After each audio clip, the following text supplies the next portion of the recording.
What's going on, fellas? So we made it to 2021. To come in and talk a little bit about a few things that's been going on here lately. You got the elections in Georgia. The world looks like it's just in chaos.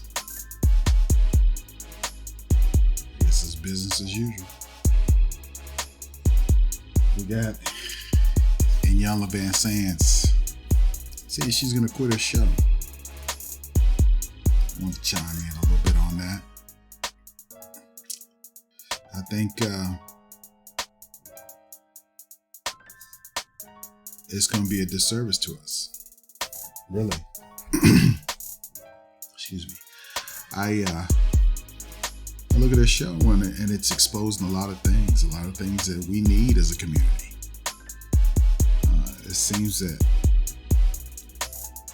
the dysfunction that we as men have been talking about for a long time is being shown in a different light, a positive light with her. Even though it's a reality TV show, she is exposing the generational dysfunction that's occurring in our communities, and it seems like there has been a disconnect. People don't even know that they're messed up. They come on to this show, and the regular people, they seem receptive to the interventions that she puts in place, and they heal while showing us that, in our everyday lives, we may have some degree of similarity with what goes on with us, our friends, people in our circles. But when she's dealing with these reality TV folks, she's getting threats, people talking about her appearance. Black folks now. Black folks attacking other black folks that are trying to help them. And it made me just think a little bit about why do we fight so hard to be dysfunctional? I used to think that we didn't know, but I'm starting to see that we know that we're dysfunctional. We don't care anything about being dysfunctional as long as we're making money. Money seems to overrule any semblance of morals, standards, rules, any of that. None of that matters as long as you have paper. You look back and there's so much criticism now about, the civil rights era and how they didn't, they marching and praying and begging and whatnot. But during that time, they might have had a couple of suits, several pairs of pants, several shirts, and they interchanged those things and had a sense of style and a sense of dignity that we don't have today. Now we have a closet full of clothes. We got better cars, some degree more of success, but politically we're in the same position. We're still in disarray, and we fight to be in disarray. And anybody who comes out and says we got to do better, like in Young, like Dr. Johnson, like BGS, like Kevin Samuels, they get ridiculed. Now, I remember when people used to strive to be educated. To be educated and to do better in life. But not to ridicule their own kind. Not to go out and belittle people. And, this whole, I got a master's degree and I've got a PhD, so therefore I am better. I deserve. Well, you don't deserve shit. Life is not fair. Life doesn't owe you anything. And it's always going to be hard. When are we going to get it in our heads that we are diggers? We're supposed to dig. They brought us over here to dig. But we don't dig for them anymore. We're supposed to dig for ourselves. The reason that we're out here toiling is for our communities, for ourselves, to do better, to have something. It's a shame that everybody else can enjoy our culture but us. We basically just shit on each other. We go out and we turn our noses up on each other.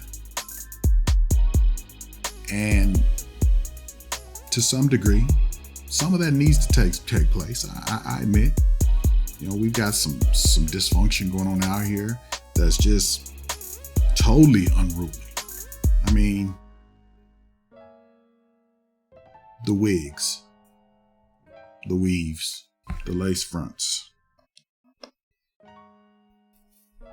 the eyelashes that are a foot long, the makeup that is just out of hand,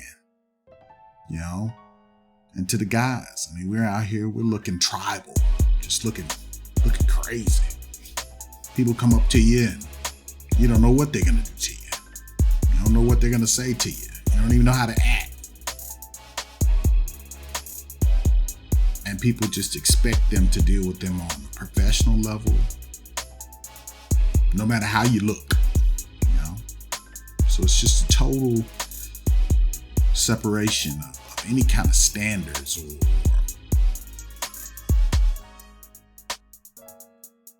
anything in that nature. I think we need Inyanla's show because she showed people.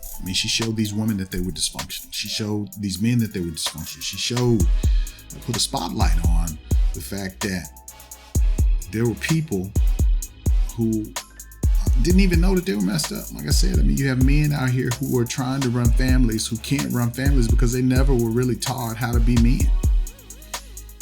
They're raised by angry individuals who have subscribed to narratives that basically came from TV, not reality, just a script or a crazy movie, but that's worked its way into our culture as reality. I was on a Facebook group here, and they pointed out a question that said basically any man that says that a young girl is going to be, she's going to be bad when she grows up, meaning she's going to be attractive when she grows up. All the women in the group just tried to say that was some indication of pedophilia or leanings towards pedophilia. And I said that was bullshit. It's like we have we don't have any sense nowadays. Every effort is put towards making a black man some type of predator or person out here that's just waiting to pounce on some young girl. The R. Kelly's, syndrome, the Bill Cosby syndrome. We don't even care if the law works the way that it's supposed to work. We don't care. We just make up stuff. Now, I'm gonna go back to that, and I'll say this, that basically, I have heard this said before about younger girls. You pass by a girl and hey, that was something that older men said back when I was young. And basically they were just saying that pretty much her daddy's going to have his hands full keeping men away from her. The same thing was said about young men. But when the women say it, it's not a problem. But if the man says it, then he's automatically a criminal. He's thinking about jumping out of the bushes and, jumping on a little girl and taking advantage of her. But none of this was even said in that conversation. It's like there's a whole process that takes place within a woman's mind where she adds in all of these extra things, and all of those things become reality in their heads about this man. And then they just think that he's disgusting. You should see the comments about these things, and they are divorced from reality. I'm beginning to think that no matter what you say to certain people, what forms in their head, what they think you said, is what you're going to have to deal with. And it's crazy. It's like a psychosis that's going on in our community. And I think we need to get back to reality. I'm so proud to see these shows out here that are making us deal with reality, making us basically back up and have some semblance of decency about us. Because, like, we were watching Tombstone, and everything was going to shit in the movie, and one of the actors that was hanging out with the outlaws basically said, there's got to be some kind of law around here. And it does. We act like we just want to live in a world that's just divorced from any kind of standards. And it's just getting sickening. Walking around, everybody's got tattoos, just looking crazy, talking crazy, and expecting people to just deal with that. And I wish Inyanla would come back, do her show, get us some security, because, these folks out here crazy, but they want to talk about her and call her black and, talk about her hair, talk about her lips and everything else. Just talk about it like she's crazy. Same thing they did to Kevin, Kevin got to be gay, got to be this, got to be that, the same old stuff that we do. We try to destroy a person, destroy their self-esteem so that they'll shut up talking about us, so that they'll shut the truth down. Well, I hope they don't stop. I hope they keep on plugging, because a lot of this needs to be exposed. It must be exposed. There's nothing wrong with getting an education. You need to go get that education, but know that education is not for you to go after other parts of your community.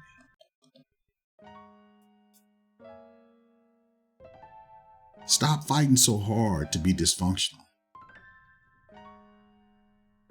And stop trying to criticize the person that's trying to give you some constructive criticism in order for you to do better.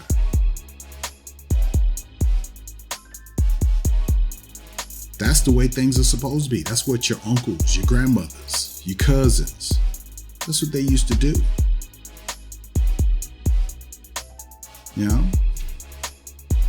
In every other community, you got all kinds of communities all over the world. You got the Japanese, you got African folks. All those people have a way in which they teach their children how to interact. You go to all the little Chinatowns, Koreatowns, whatever, around the country. You look at the way they carry themselves. Look at the loyalty that they have to their communities. And then you look at us. We don't want to know nothing about our history. We don't want to read. You get a PhD and still don't know nothing. There's something wrong with that. It's not well-rounded. And it's even crazy that if you go and you get an education and there's a high percentage of people who get that education, they don't even work in that, in their degree, the field that they studied in. You know? So there's just a lot of things, popping around. I know this is all over the place. It's a little rant, but needed to be done. I hope Inyanla stays, continues the good work. I wish her the best. I hope Kevin continues to have the success that he has. Dr. Tiasan Johnson, I hope he still has the same success that he's having right now, and that we get some help out here for these young men and boys. It's necessary. And this next year, I hope that we push to try to help these boys in our community. Because if you don't have men in this community, which is, what the women are talking about that they want anyway, they want good men, but nobody's out here trying to put their money where their mouth is to help these men to grow up. These boys to grow up into good men, so that we can have some good families, so that we can start having people dressing appropriately, speaking to each other appropriately, and for us to have a community. Stop some of this killing and just ignorance going around. But it's been a pleasure. You guys like, share, and subscribe. And it's been a pleasure hanging out with you guys.